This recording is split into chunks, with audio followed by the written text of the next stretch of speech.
అమ్మా! మీరు ఈ మాట ఎందుకు అడుగుతున్నారో నాకు బాగా అర్థమైంది. విహారీ గారు కేవలం నాకు థాంక్స్ చెప్పడం కోసమే నా రూమ్‌లోకి వచ్చారు. కానీ అనుకోకుండా డోర్ లాక్ అవ్వటం వల్ల మేము రూమ్‌లోనే ఉండిపోయాము. అంతకు మించి ఏం లేదమ్మా అని కనక మహాలక్ష్మి పద్మాక్షి సహస్రాలకు చెప్తూ ఉంటుంది. ఏయ్! ఆపవే నీ నంగనాచి వ్యవహారాలు. 10 బెలూన్లు ఉండే చోట ఒక గుండు సూది ఉన్నా సరిపోతుంది. ఆ ఒక్క గుండు సూది 10 బెలూన్లకు నామరూపాలు లేకుండా చేస్తుంది. నువ్వు కూడా అంతే. ఈ కుటుంబంలోకి గుండు సూదిలా వచ్చావు. కలతలు సృష్టిస్తున్నావు. ఒకరికొకరికి బంధాలు లేకుండా చేస్తున్నావు. అసలు నీకు ఈ ఇంట్లో ఉండే అర్హత లేదు. అయినా కూడా నిన్ను ఎందుకు ఈ ఇంట్లో ఉండనిస్తున్నామో తెలుసా? మా నాన్న ప్రాణాలు కాపాడావన్న ఒకే ఒక్క కృతజ్ఞతతో నిన్ను ఇంట్లో నుంచి బయటకు గెంటేస్తే మా నాన్న బాధపడతారు. అది చూడలేకే నిన్ను ఇంట్లో ఉండనిస్తున్నాము. నువ్వు ఇంట్లో ఉన్నావా లేవా అన్నట్టు ఉండాలి. నీ వల్ల ఈ ఇంట్లో గొడవలు జరగకూడదు. ఏ అనర్థమైనా నీ వల్ల జరిగిందో నువ్వు ప్రాణాలతో ఉండవు. జాగ్రత్త. మరెప్పుడు కూడా నీ వల్ల ఈ ఇంట్లో ఎటువంటి సమస్య రాకూడదు అని పద్మాక్షి కనక మహాలక్ష్మికి వార్నింగ్ ఇచ్చి అక్కడి నుంచి వెళ్ళిపోతుంది. పద్మాక్షి వెనకే సహస్ర వసుధ కూడా వెళ్ళిపోతారు. ఇక యమున కనక మహాలక్ష్మి దగ్గరకు వచ్చి, లక్ష్మి అందరి తరపున నేను క్షమాపణ చెప్తున్నాను అని చెప్తూ ఉంటుంది. అమ్మగారు మీరు నాకు క్షమాపణ చెప్పడం ఏంటి అని కనక మహాలక్ష్మి అంటుంది. ఈ ఇంటికి వచ్చిన దగ్గర నుంచి ఏదో ఒక విషయంలో నిందలు పడుతూనే ఉన్నావు, అవమానాలు పడుతూనే ఉన్నావు. అందుకే నేను నీకు క్షమాపణ చెప్తున్నాను లక్ష్మి అని యమున చెప్తుంది. అమ్మగారు తప్పు చేసినప్పుడే గుండెలపైన నింద అనేది భారంగా ఉంటుంది. తప్పు చేయనప్పుడు ఎంతటి బరువైనా సరే భారంగా అనిపించదు. తప్పు చేయాలన్న ఆలోచన కానీ, తప్పు చేసి తప్పించుకోవాలన్న ఆలోచన కానీ నా మనసులో ఎప్పటికీ రాదమ్మా. అలాంటి ఆలోచన వచ్చిన రోజే నేను చచ్చినట్టు. అలాంటి నీచ స్థితికి నేను దిగజారనమ్మా అని కనక మహాలక్ష్మి చెప్తూ ఉంటే, లక్ష్మి నీ గురించి నాకు తెలుసు. కాకపోతే ఏ తప్పు చెయ్యని నీపై ఇలాంటి నిందలు అపవాదులు వేస్తుంటే చూడలేకపోతున్నానమ్మా అని యమునంటుంది. పర్వాలేదమ్మా, అపవాదులు నిందలు పడటం అలవాటైపోయింది.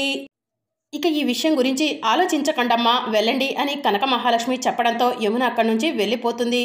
ఈ నిందలు అపవాదులు పడటం ఎందుకు, ఈ ఇంటి నుంచి వెళ్ళిపోదాం అనుకోవడానికి నాకు 2 నిమిషాలు పట్టదమ్మా.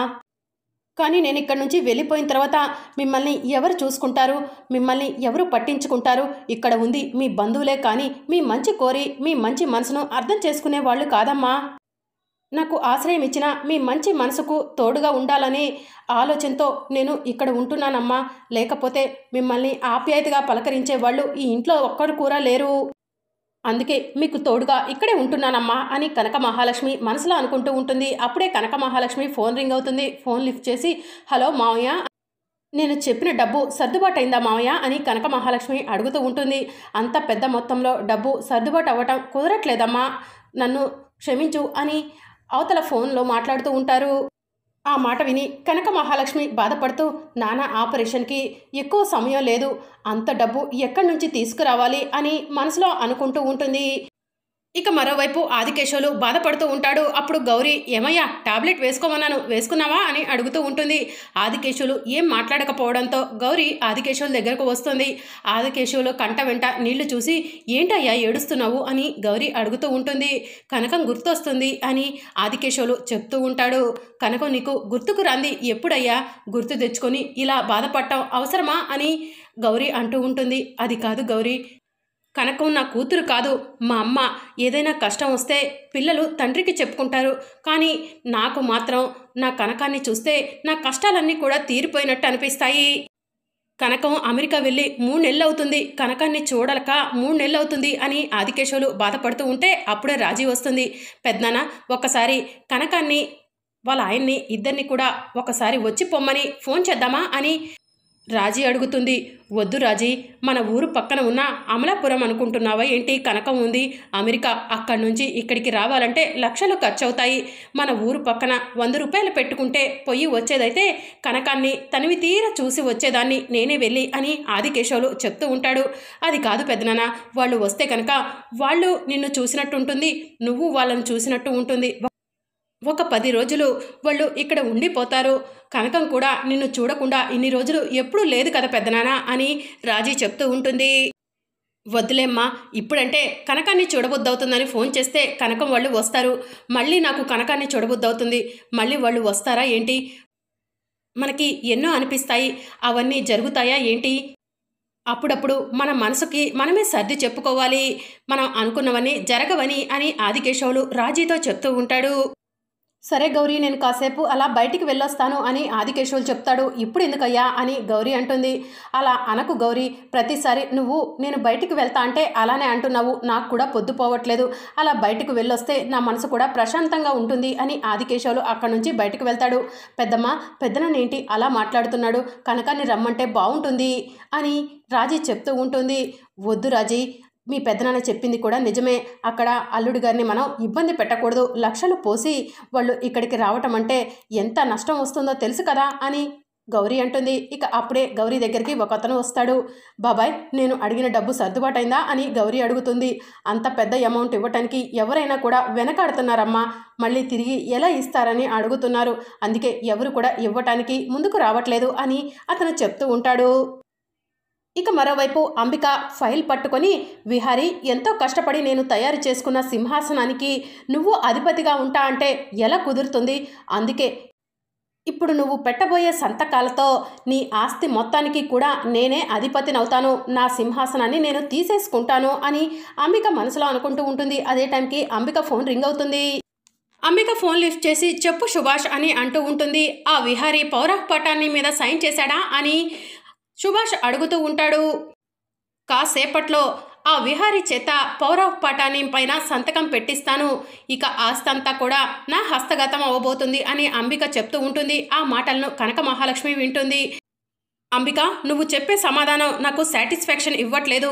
నువ్వు పౌరః పటాని మీద సంతకం అయిపోయిందని చెప్పు, అప్పుడు సంబరాలు చేసుకుంటాను అని సుభాష్ చెప్తూ ఉంటే, మరొక 10 నిమిషాల్లో నీకు గుడ్ న్యూస్తో ఫోన్ చేస్తాను సుభాష్ అని అంబిక ఫోన్ కట్ చేస్తుంది.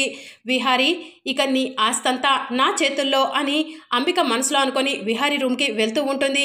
ఇక అదే టైంకి కనక మహాలక్ష్మి అంబికకు కనిపించకుండా చాటుగా దాక్కుంటుంది. ఇక కనక మహాలక్ష్మి అంబిక మాటలు విని, విహారీ గారి వెనుక ఇంత కుట్ర జరుగుతుందా? విహారీ గారు నా అనుకున్న వాళ్లే విహారీ గారిని వెన్నుపోటు పొడవబోతున్నారా? ఈ విషయం ఇప్పుడు విహారీ గారికి ఎలా చెప్పాలి? నేను చెప్పే ఒక్క మాట వల్ల ఈ కుటుంబం చీలిపోతుంది. అది జరగటం నాకు ఇష్టం లేదు. ఎలాగైనా సరే అంబికమ్మ గారు సైన్ పెట్టించుకోవాలనుకుంటున్న పేపర్ల పైన విహారీ గారు సంతకం పెట్టకూడదు. ఎలా ఎలా ఆపాలి అని కనక మహాలక్ష్మి ఆలోచిస్తూ ఉంటుంది. మరోవైపు అంబిక విహారీ రూమ్కి వెళ్తుంది. ఇక అదే టైంకి విహారీ ఆలోచిస్తూ ఉంటాడు. విహారీ, నువ్వు ఆఫీస్కి రాకపోవడానా ఫైల్స్ అన్నీ కూడా పెండింగ్లో ఉండిపోయాయి. నువ్వు కాస్త సంతకాలు చేస్తావా అని అంబిక అడుగుతుంది. ఇలా ఇవ్వొత్తా అని విహారీ సంతకాలు పెడుతూ ఉంటాడు. ఇక కనక మహాలక్ష్మి డోర్ చాటున ఉండి విహారీ వైపు చూస్తూ ఉంటుంది. ఇక అప్పుడే అంబిక మనసులో ఇలా అనుకుంటూ ఉంటుంది. విహారీ, కాసేపట్లో నువ్వు చెయ్యబోయే సంతకాలు నీ తలరాతను మార్చేస్తున్నాయి. నువ్వు చేసే సంతకం నిన్ను నేలకు నెట్టబోతుంది, నన్ను ఆకాశానికి ఎత్తబోతుంది అని అంబిక మనసులో అనుకుంటూ ఉంటుంది. ఇక అదే టైంకి కనక మహాలక్ష్మి ఎలాగైనా సరే విహారీ గారి చేత సంతకాలు పెట్టనివ్వకూడదు. ఏం చేయాలి అని ఆలోచిస్తూ ఉంటుంది. ఇక మరోవైపు అంబిక, విహారీ, నువ్వు పెడుతున్న ఆ ఫైలే కుబేరుడువైన నిన్ను కూటికి గతి లేకుండా చేయబోతున్నాయి. నువ్వు పెట్టే ఆ సంతకాల వల్లే నీ ఆస్తులన్నీ నా హస్తగతం అవబోతున్నాయి అని అంబిక మనసులో అనుకుంటుంది. ఇక కనక మహాలక్ష్మి కాసేపు ఆలోచిస్తుంది. తన చేతిలో ఉన్న జ్యూస్ని విహారీ సంతకాలు పెడుతున్న ఫైల్ మీద పోసేయాలనుకుంటుంది. వెంటనే ఆలోచించి, విహారీ గారు అని డోర్ బయట నుంచే అరుచుకుంటూ వస్తుంది. అప్పుడే కనక మహాలక్ష్మి కాలికి గడప తగిలినట్టు యాక్టింగ్ చేస్తుంది. తన చేతిలో ఉన్న జ్యూస్ గ్లాస్ని విహారీ సంతకాలు పెట్టిన ఫైల్ మీద పోసేస్తుంది. సారీ విహారీ గారు, చూసుకోలేదు అని కనక మహాలక్ష్మి చెప్తూ ఉంటుంది. సారీ మేడం, చూసుకోలేదు అని అంబికకు చెప్తూ ఉంటుంది. ఎంత పని చేశావే నిన్ను అని అంబిక కనక మహాలక్ష్మిపై చెయ్యెత్తుతుంది. ఇక విహారీ అంబిక చేతిని గట్టిగా పట్టుకొని, కొట్టే అంత తప్పు లక్ష్మి చేయలేదత్తయ్య అని విహారీ చెప్తూ ఉంటాడు. ఇది కొట్టే అంత తప్పు కాకపోవచ్చు, కానీ దాని జాగ్రత్తలో అది లేదు అని అంబిక అంటుంది. జాగ్రత్తలో లేకపోవడం, జారిపోవడం అనేవి సర్వసాధారణం అని విహారీ చెప్తాడు.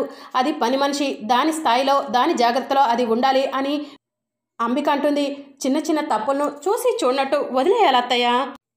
అయినా ఇప్పుడేమైంది? మరొకసారి ప్రింటౌట్ తీపిస్తే సరిపోతుంది. ఖర్చయ్యేది కాగితాలు మాత్రమే, జీవితాలు కాదు. మరొకసారి ప్రింట్ తీపించండి, అన్నిటి మీద కొత్తగా సైన్ చేస్తాను అని విహారీ చెప్తాడు. ఇక అప్పుడే విహారీ ఫోన్ రింగ్ అవుతుంది. ఫోన్ తీసుకొని మాట్లాడుకుంటూ బయటికి వెళ్తాడు.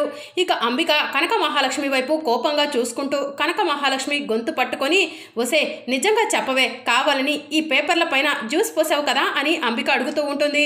నేనెందుకు కావాలని చేస్తాను అమ్మగారు అని కనక మహాలక్ష్మి అంటుంది. నువ్వు కావాలని పోసినట్టే ఉంది, నిజం చెప్పు అని అంబిక కనక మహాలక్ష్మిని గొంతు పట్టుకొని నిలదీస్తూ ఉంటుంది. అమ్మగారు, ఆ కాగితాల్లో ఏ తప్పులు ఉన్నాయో, ఎవరి కొంపలు ముంచే పనులు ఉన్నాయో అందుకే దేవుడు జ్యూస్ పడేలా చేశాడు. దేవుడు ఏం చేసినా కూడా దానికి ఏదో ఒక కారణం ఉండే ఉంటుంది అని కనక మహాలక్ష్మి చెప్పడంతో అంబిక ఆ మాట విని ఒక్కసారి షాక్ అవుతుంది. ఇక అప్పుడే విహారీ వస్తాడు. అంబిక కనక మహాలక్ష్మి గొంతు పట్టుకోవడం చూస్తాడు. అత్త, చూసి చూడనట్టు పోవాల్సిన ఇంత చిన్న విషయానికి ఇలా ఆడపిల్లల్ని ఇబ్బంది పెట్టడం నాకు నచ్చట్లేదత్తా అని విహారీ చెప్తాడు. అయినా ఆ కాగితాల్లో అంత ఇంపార్టెంట్ ఏముంది చెప్పత్తా అని విహారీ అంటాడు. దానితో అంబిక టెన్షన్ పడుతూ, ఏం లేదు విహారీ, అన్నీ ఆఫీస్కి సంబంధించినవే అని చెప్తూ ఉంటుంది. సారీ విహారీ, నేను కూడా చూసి చూడనట్టు వదిలేయాల్సింది, కొంచెం ఎమోషనల్ అయ్యాను అని అంబిక చెప్పి అక్కడి నుంచి వెళ్ళిపోతుంది. మరి అప్కమింగ్ ఎపిసోడ్లో ఏం జరగబోతుందో తెలుసుకోవాలనుకుంటున్నారా? అయితే ఛానల్ని సబ్స్క్రైబ్ చేసుకొని సపోర్ట్ చేయడం మర్చిపోకండి. Thank you for watching.